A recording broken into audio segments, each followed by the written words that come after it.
किसान के भूतिया बैल। सूरज ढल गया था, अंधेरा होने को आया था। हरिया अपने दो बैलों को लेकर खेतों से घर की ओर जा रहा था। काम करते करते उसे काफी देर हो गई थी और कुछ ही समय बचा था कि अंधेरा होने ही वाला था। घर को जाने का रास्ता एक सुनसान जंगल के बीच से होकर गुजरता था और जंगल के वो रास्ते के बीच एक ऐसी जगह आती थी जहाँ बहुत सारे बरगद के पेड़ थे और उन पेड़ों पर कई समय पहले दो बहनों ने फांसी लगाई थी, जिससे लोग वहाँ रात में जाने से थर थर कांपते थे। लेकिन हरिया अपनी धुन में मगन आगे की ओर बढ़े जा रहा था। सोए सोए पलकों पे चल के मेरे सपनों की खिड़की पे आ गया, आते जाते फिर मेरे दिल के हाथों में वो खत पकड़ा गया। प्यार का लफ्जों में रंग है प्यार का। वाह यार हरिया, क्या गाना गाता है तू। फिर चलते चलते अचानक से उसके दोनों बैल एक जगह पर आकर रुक गए जहाँ दो बहनों ने फांसी लगाई हुई थी। तभी हरिया ने अपनी बैलों को हाँका, लेकिन हाँकने के बावजूद भी वो आगे की ओर नहीं बढ़ रहे थे।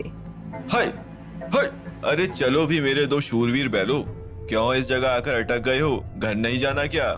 हरिया की लाख कोशिश करने के बावजूद भी उसके बैल आगे नहीं बढ़ रहे थे और डरते हुए इधर उधर अपनी आंखों को बड़ी करते हुए देख रहे थे।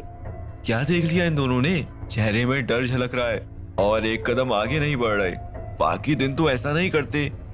अरे अरे, ये तो वो जगह है, नाम नहीं लेता हूँ वरना पीछे पीछे आ जाएगी। मुझे जल्दी से निकलना पड़ेगा।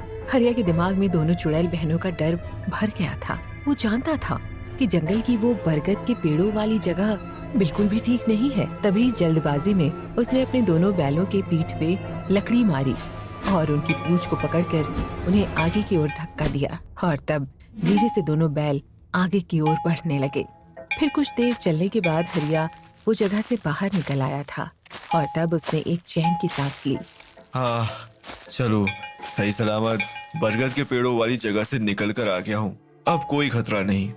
अब हरिया का घर वहाँ से सिर्फ 5 मिनट की दूरी पर ही था, लेकिन तभी उसके दोनों बैल जोर जोर से आवाजें निकालने लगे। ये देखकर हरिया को कुछ भी समझ नहीं आ रहा था। अरे क्या हो गया? क्यों चिल्ला रहे दोनों? हाय हाय, अरे चलो भाई, आगे को घर भी तो जाना है। हरिया के बैल आगे बढ़े और कुछ देर के बाद वे तीनों अपने अपने घर के बाहर पहुँच गए, जहाँ जाकर हरिया ने बैलों को उनके गोठ में बांध दिया और खुद अपनी बीवी जानकी के साथ जाकर बैठ गया। अरे भाग्यवान, आज क्या बनाया है खाने में? बड़ी जोरों की भूख लग रही है, पेट में चूहे दौड़ रहे हैं। अरे हरिया जी, आपके लिए तो आज प्याज के पराठे बनाकर रखे हैं, बैठे मैं लगाती हूँ। खाना खाने के बाद हरिया सोने के लिए कमरे में चला गया। कुछ देर के बाद रात और काली होती जा रही थी और गहरी नींद में खर्राटे मारते हुए हरिया सोया हुआ था, लेकिन उसके कमरे की खिड़की खुली हुई थी जहाँ से ठंडी ठंडी हवाएं अंदर की ओर आ रही थी। लेकिन तभी तेज हवा के झोंके के साथ किसी ने हरिया का नाम पुकारा, जिसने हरिया को नींद से जगा दिया था। किसी ने मुझे आवाज दी। हरिया ने खिड़की से बाहर की ओर झांका तो उसकी नजर अपने दोनों बैलों पर पड़ी, जो अपनी गोंद से खुलकर बाहर की ओर जा रहे थे। हरिया तुरंत उठा और अपने बैलों के पीछे भागा और तब तक वो बैल गांव से जंगल की ओर निकल गए थे। बेसुध हरिया अपने बैलों को वापस लाने के लिए उनके पीछे तेजी से भागे जा रहा था और बैल उससे भी तेज जंगल की ओर भागे जा रहे थे। तभी दोनों बैल जंगल के बीच रुक गए और हरिया भी उनके पास पहुंच गया। तुम दोनों बैलों का क्या दिमाग खराब हो गया है? इतनी रात गए जंगल में क्यों आ गए हो?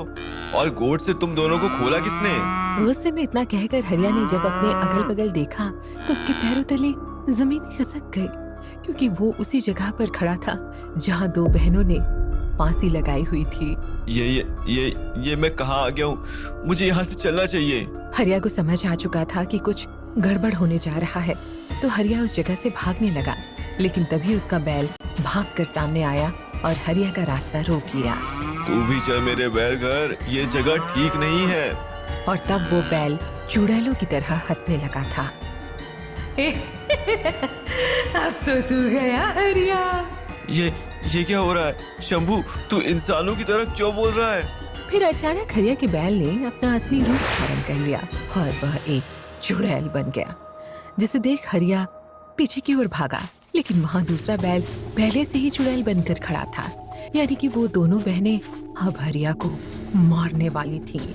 आहा, तेरे दोनों बैल तो घर पर ही है। ये तो तेरी आंखों का छलावा था हरिया। नहीं नहीं नहीं, मुझे मत मारो, मुझे छोड़ दो, मुझे जाने दो। छोड़ेगा तो तू अपने शरीर को हरिया। इतना बोलकर दोनों चुड़ैल बहनों ने हरिया के ऊपर हमला कर दिया और अपने लंबे लंबे नाखून तीखे दांतों से और उसके शरीर को नोच नोच कर खाने लगी, जिसके बाद वीरान जंगल के बीच हरिया की चीखने चिल्लाने की आवाजें आने लगी। लेकिन वो चीख उसकी जिंदगी की आखिरी चीख बन गई थी और किसी और को भी पता नहीं चल सका कि आखिरकार हरिया अचानक से गायब क्यों हुआ, क्योंकि जंगल में उसकी लाश भी नहीं मिली। फिर इसका असर पड़ा हरिया की बीवी पर, जो जिंदगी भर के लिए गुमसुम रहने लगी थी।